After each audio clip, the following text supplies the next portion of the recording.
Alors, aujourd'hui, nous allons voir un cas pratique assez simple. C'est déjà la suite du cas pratique que nous avions vu la semaine dernière. Sauf qu'aujourd'hui, nous avons nous allons ajouter, n'est-ce pas, la, le mécanisme du retour. Alors, Monsieur Condé Neuf possède une résidence moderne dans un quartier de la cité capitale. Ça peut être économique ou politique dans le cas du Cameroun. Il est confronté au phénomène qu'à chaque fois qu'il voudrait sortir ou entrer, le gardien est appelé à venir et laisser son poste de travail pour ouvrir et fermer le portail, ce qui parfois a occasionné les cas de vol. Il voudrait que le gardien puisse le faire de manière automatique à partir de sa guérite et d'avoir toujours le contrôle sur toute la maison. Et sollicite donc par conséquent votre expertise en qualité d'électrotechnicien pour pouvoir résoudre le phénomène ou le problème qu'il rencontre, dont il fait face au quotidien. Alors, il est donc question qu'ici, vous puissiez, n'est-ce pas, lui donner, lui proposer une solution, une idée, ce qu'il doit faire pour éviter, n'est-ce pas, que le gardien puisse de temps en temps se déplacer et laisser carrément son poste de travail pour venir ouvrir ou refermer le portail.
Qu'est-ce qu'on peut faire ici comme constat?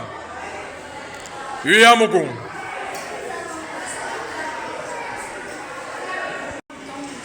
Qui sont?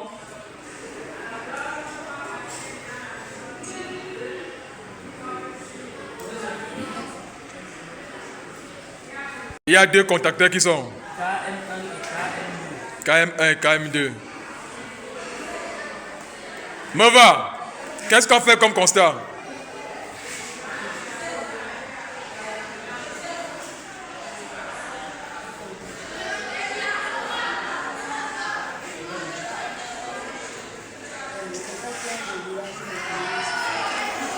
Il y a un verrouillage mécanique.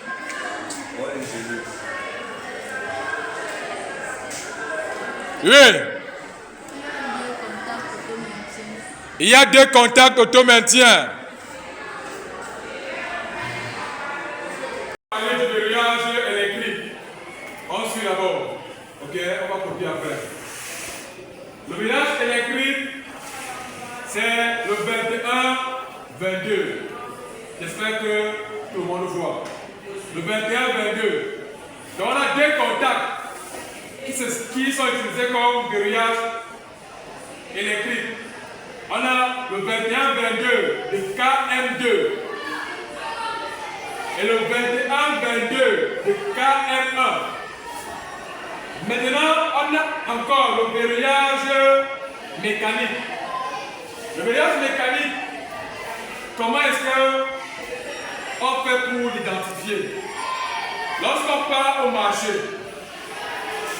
et qu'on a besoin du verrouillage mécanique, on demande à celui qui vend le matériel, n'est-ce pas, de nous donner soit 2 contacteurs ayant le verrouillage mécanique, ou alors de nous vendre le dispositif qui va nous permettre de mettre les zéros au de ces 2 contacteurs.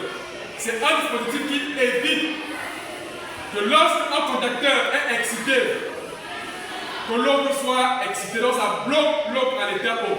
Si un contacteur est excité, donc est du côté bas, n'est-ce pas, automatiquement, ça va bloquer l'autre du côté haut. Ça fait que, même si on vient appuyer n'importe comment, tant que le premier contacteur est excité, le deuxième contacteur reste à l'état haut, donc à l'état bloqué. Cependant, le verrouillage électrique que voici, qu'on insère dans le schéma, parce que le verrouillage électrique, c'est nous qui l'insérons dans le schéma, dans le câblage. Comment est-ce que lui fonctionne? Si le contacteur KM1 est excité, n'est-ce pas, automatiquement, il va ouvrir son contact 21-22.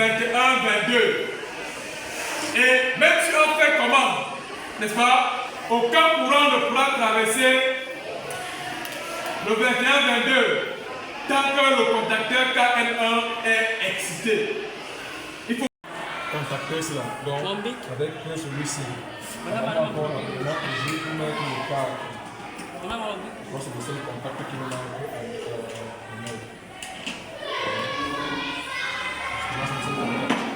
On va mettre le câble.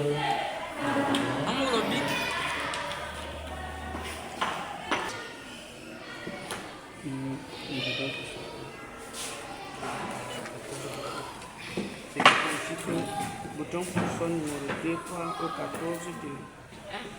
Je vais comprendre ça. Quand vous tenez. Vous avez écrit là, le Facebook, un choix là. Ça, c'est la même chose. C'est le chemin, regardez le chemin. Il faut comprendre. Vous voyez le 14 est relié avec le 21 de KMD. Voilà. Le 14 est relié au 21, on prend le 21 ici.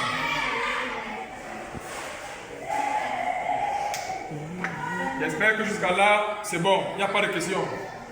Hein, le câble? Voilà. Le dernier câble. Je vais le construire avec le développeur. Vous voyez? Ici, on va prendre rapidement le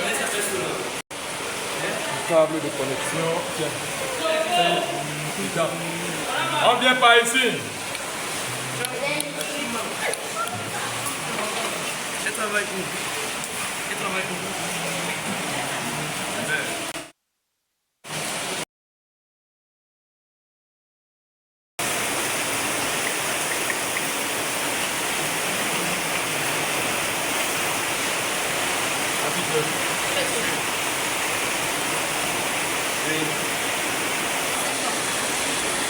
On revoit ensemble l'inversion de sens de rotation. Ok? Ça part comme ça, non? Je ne sais pas si c'est le sens aussi. On arrête. Ça part comme ça. Voilà.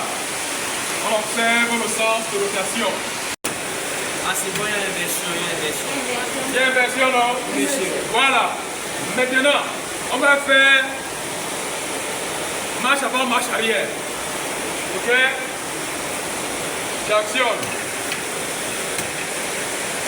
Ça veut observer. Pour ouvrir le portail. Pour fermer. Ok? Pour ouvrir, pour fermer. Si on veut ouvrir, si on veut fermer.